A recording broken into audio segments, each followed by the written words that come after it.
کامرانشاه استاپریان جودوکاری با سابقه و با تجربه تاجیک هم در چمپیونات جهان آید به جودو که در همسایه کشوری ما جریان دارد نتوانست از صد ایوانوف ایمایلو از بلغاریا بگذرد.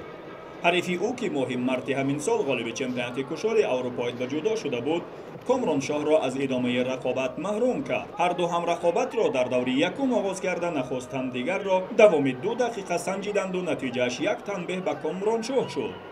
پس از گذشت 2.5 دقیقه از نیروسنجی، ایوایلو ایوانوف توانست اصول را تا آخر انجام داده صاحب امتیازی وزری گردد.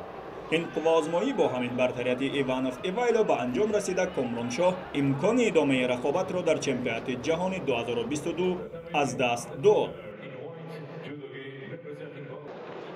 در همین وزن جهانگیر مجیدوف نماینده تاجیکستان با استانیسلاف گونچنکو از اوکراین هم در میدان رقابت شد. لازم به ذکر است جهانگیر در دور اول آزاد بوده، گونچنکو میلان رندل از اسلواکیا را در دور اول شکست داده بود. در این رقابت هر دو طرف قوه آزمایی را بسیار با احتیاط شروع کرده به خاطر فعال نبودن در دقیقه اول هر دو هم صاحب تنبیه شدند.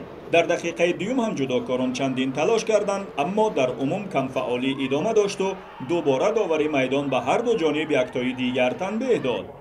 تا انجام وقت اساسی نیروسنجی هم با اینکه چند اصول انجام پذیرفت، اما امتیازی به دست نآمده کار به وقت علاوگی یا همان امتیازی طلایی کشیده شد. در وقت علاوه شده هم نه جهانگیر و نه استانیسلاف صاحب امتیاز نگردیدند و در نهایت داور میدان جهانگیر مجیدوف را کم فعال دانسته تنبیه سیوم را هم داد و استانیسلاف گونچنکو از اوکراین به دور بعدی نیروسنجی راه یافت. نیروسنجی جهانگیر در چمپیونات جهان خاتمه یافت.